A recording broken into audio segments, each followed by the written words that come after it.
Je rentre tout juste d'un colloque consacré à la question de la liberté de conscience et des religions. Ma communication portait sur le service militaire en Israël et les juifs religieux, et plus particulièrement pourquoi certains juifs religieux refusaient le service militaire.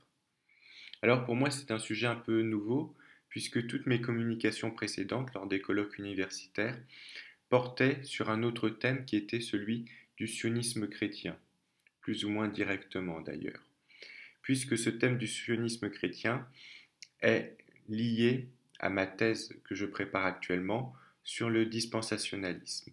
Je t'en ai d'ailleurs parlé dans certaines vidéos. Mais en fait, à terme, j'aimerais bien élargir un peu le sujet et sortir du protestantisme pour m'intéresser au moins aux grandes religions monothéistes, comme incluant notamment le judaïsme et l'islam. Un de mes sujets d'intérêt est justement le rapport entre religion et politique, ou plus largement religion et société, comment nos croyances, nos convictions religieuses peuvent influencer nos actions au sein de la société. C'est d'ailleurs une des raisons pour lesquelles je suis à Jérusalem, pour apprendre l'hébreu et pouvoir ensuite travailler sur des sources juives. Et Dieu voulant, j'espère aussi avoir plus tard l'occasion d'apprendre l'arabe. Dans cette vidéo, j'aimerais tout simplement te présenter ma communication. Pour cela, je commencerai par rappeler ce qu'est le service militaire en Israël, en évoquant notamment la loi de 1986, qui est la loi aujourd'hui qui structure le service militaire, même s'il y a eu quelques modifications depuis. Ensuite, en évoquant les différentes raisons qui poussent certains juifs religieux à refuser le service militaire. Et enfin, j'évoquerai les actions qui peuvent être menées dans ces conditions. Alors, tout d'abord, la loi de 1986. En fait, en Israël, le service militaire occupe une place très importante, puisque pour une personne née sur place, une personne née sur place doit effectuer 24 mois de service militaire pour les femmes, et si elle est une femme, et 32 mois, donc presque 3 ans, si c'est un homme. Mais au-delà de cet aspect temporel, le service militaire est surtout un instrument clé de la cohésion de la société, puisqu'on n'apprend pas seulement à manier les armes, mais aussi à former un citoyen. Il y a une part importante de la formation qui est consacrée à la culture, à l'histoire du pays.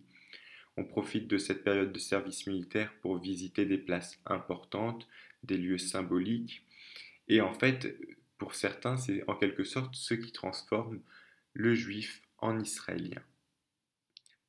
Mais c'est justement cette question d'identité qui est au cœur du problème, puisque les juifs religieux, eux, se veulent avant tout juifs, et certains d'entre eux sont même très réticents, pour ne pas dire hostiles, à l'État d'Israël. Alors, pourquoi refusent-ils le service militaire? Justement, pour avant tout rester juifs, selon eux. En fait, il y a 4 grandes raisons que je vais évoquer. La première, la plus radicale, c'est tout simplement qu'il y a des juifs religieux qui sont antisionistes, c'est-à-dire contre l'État d'Israël. Et donc par définition, ils ne veulent pas servir justement dans l'armée qui est une des institutions piliers de l'État.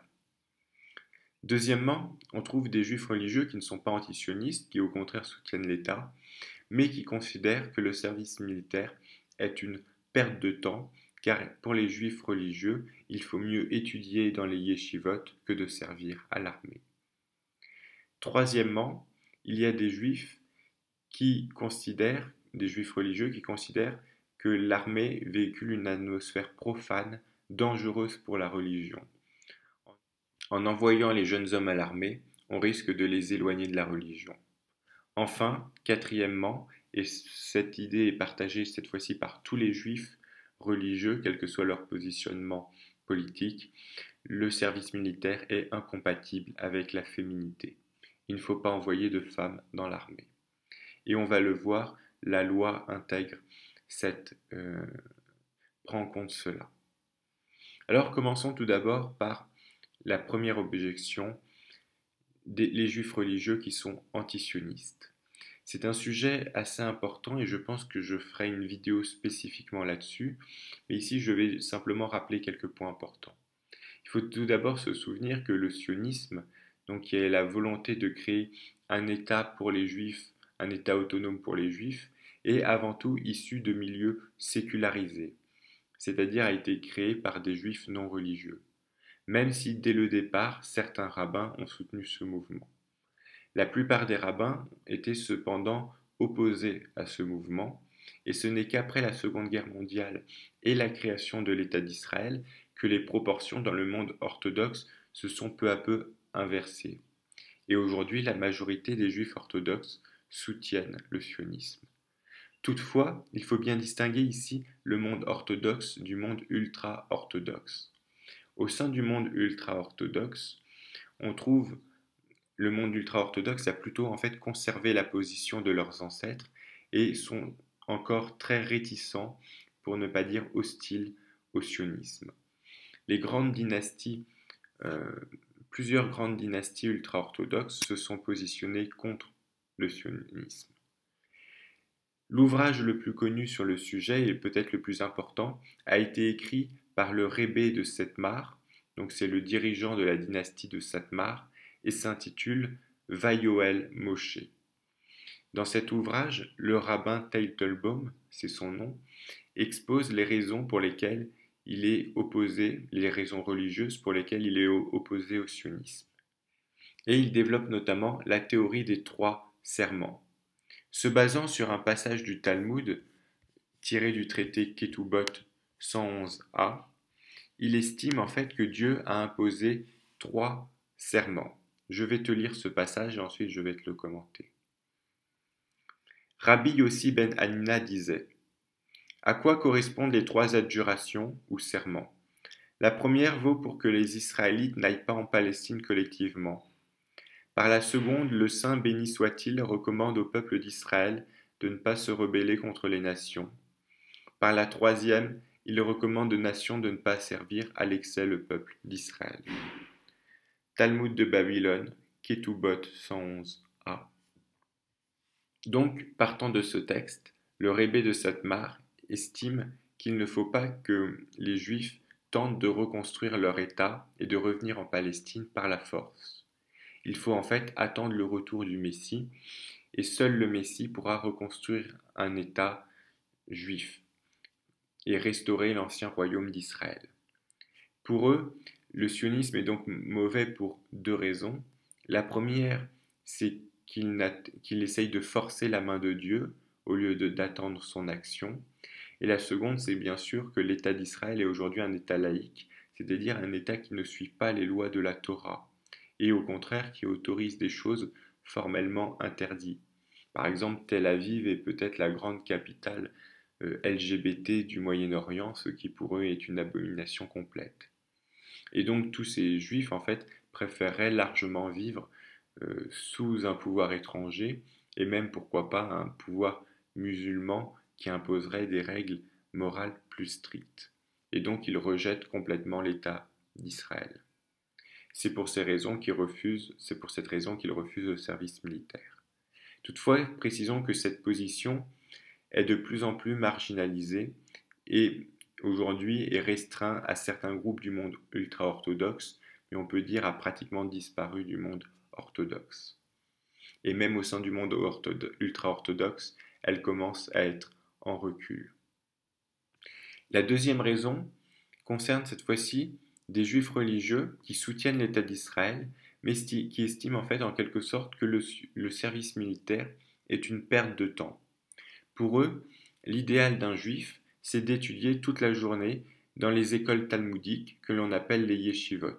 En effet, l'étude de Torah doit être l'activité principale d'un juif. Et c'est cette activité qui protège Israël. Plus on étudie la Torah, plus Dieu protégera Israël.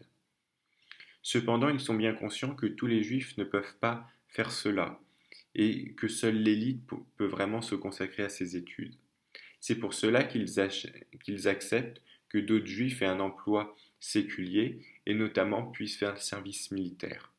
En revanche, ils aimeraient que les juifs religieux en soient dispensés, justement parce qu'ils constituent l'élite de la nation. Là encore, pour justifier leurs propos, ils s'appuient sur un texte du Talmud que je vais te lire. Rabbi Abaou a dit au nom de Rabbi Éléazar: De quoi notre ancêtre Abraham fut-il puni pour que sa descendance ait été ainsi réduite en esclavage pendant 210 ans? D'avoir enrôlé de force les disciples des sages dans l'armée selon qu'il est écrit. Il arma ses enseignants, enfants de sa maison, 318, et suivit les traces des ennemis jusqu'à Dan. Genèse 14:14. Et donc c'est un extrait du Talmud de Babylone, Nédarim 32a.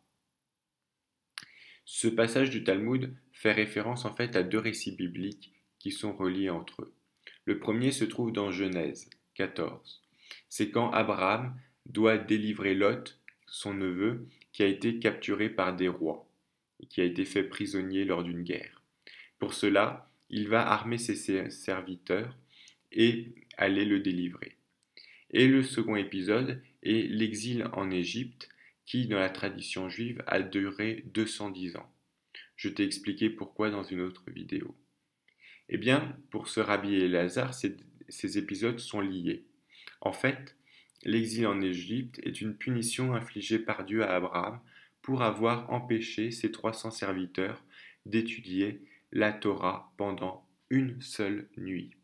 Puisque d'après la tradition juive, l'expédition a duré une nuit.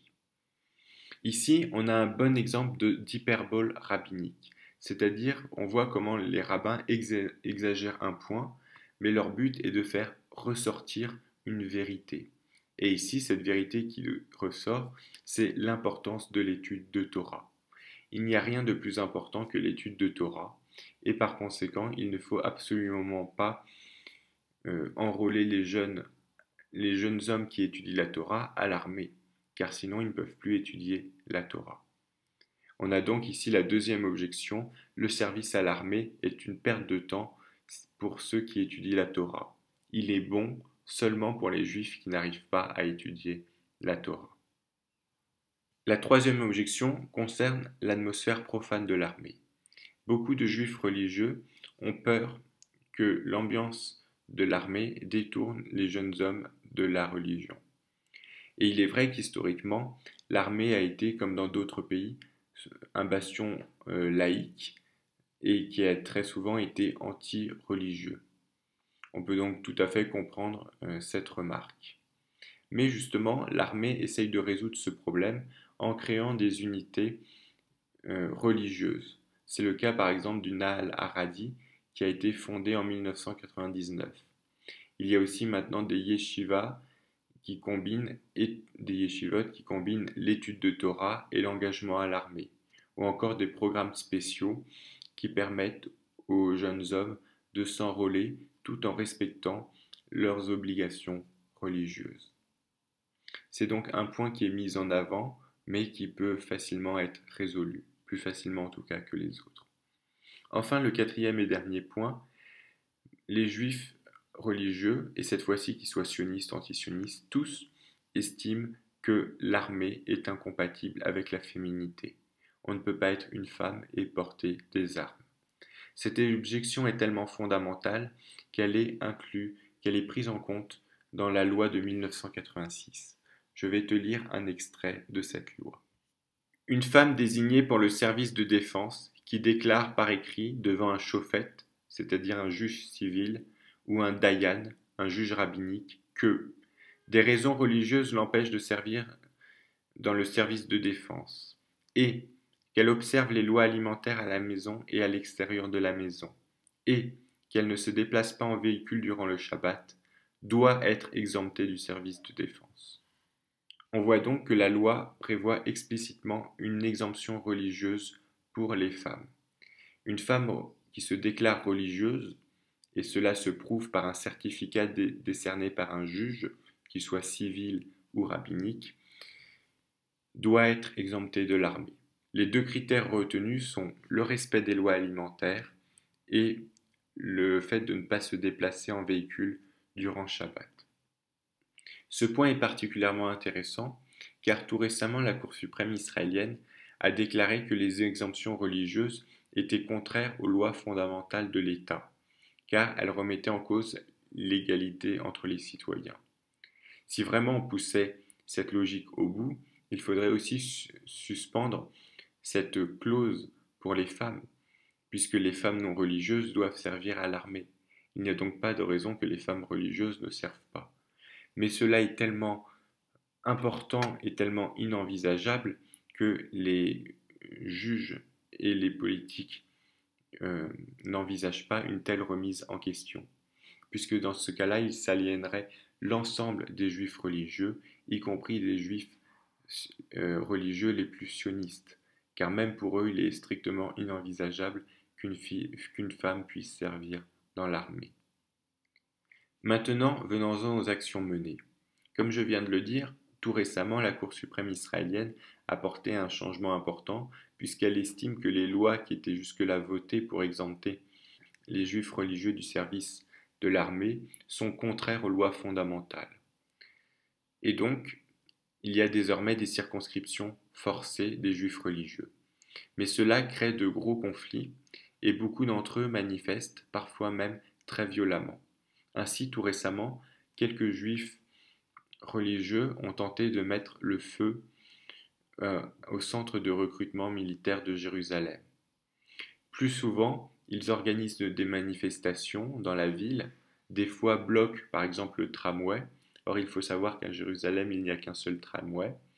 Donc, ils manifestent, ils bloquent le tramway. Il y a aussi des campagnes internes qui sont menées, notamment en 2013, une campagne très virulente, une campagne d'affichage très virulente, où on voyait les soldats ultra-orthodoxes, donc les ultra-orthodoxes qui acceptaient de servir dans le service militaire, dessinés sous forme de cochons en uniforme.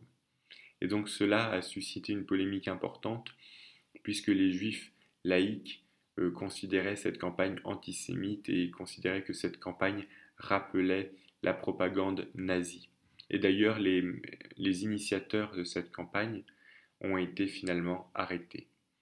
Mais il y a aussi une campagne médiatique menée notamment par une association qui s'appelle True Torah Jews, qui est liée à la dynastie Satmar, et qui sur Internet revendique en fait le droit pour les juifs religieux d'être objecteurs de conscience, car ils estiment que le service militaire est contraire au judaïsme, à leur conception du judaïsme. Enfin, signalons qu'à la proximité des centres de recrutement, il y a toujours des petits groupes de femmes et d'hommes, alors bien sûr séparés, d'ultra-orthodoxes, qui sont là pour approcher les futurs recrues pour tenter de les dissuader de se faire recruter par l'armée. Et je terminerai par une petite anecdote, puisque pour préparer cette conférence, je me suis rendu justement dans un des centres de recrutement militaire pour voir un peu ce qu'il en était. Et en fait, c'était pas fait exprès, je n'y avais pas pensé sur le coup, mais je m'étais habillé tout en noir en fait, et notamment avec un chapeau noir et des habits noirs. Et donc, il y a eu un petit quiproquo amusant, c'est que un des juifs ultra-orthodoxes qui était près du centre de recrutement a dû me prendre pour un juif orthodoxe et a cru que j'allais me faire recruter à l'armée. Et donc il est venu m'aborder pour tenter de me convaincre de ne pas me faire recruter à l'armée. Et donc même chose pour les femmes, les groupes de femmes abordent les jeunes filles qui viennent se faire recruter pour tenter de les dissuader. Voilà ce que l'on pouvait dire sur ce sujet. Je referai prochainement une vidéo pour expliquer plus en détail l'antisionisme religieux au sein du judaïsme, c'est-à-dire pourquoi certains juifs orthodoxes et maintenant surtout ultra-orthodoxes sont antisionistes, quelles sont leurs raisons théologiques. En attendant, si tu as une remarque, tu peux me laisser un commentaire. Si tu as une question, je t'invite plutôt à me contacter directement via mon blog ou ma page Facebook. Et moi, je te dis à bientôt.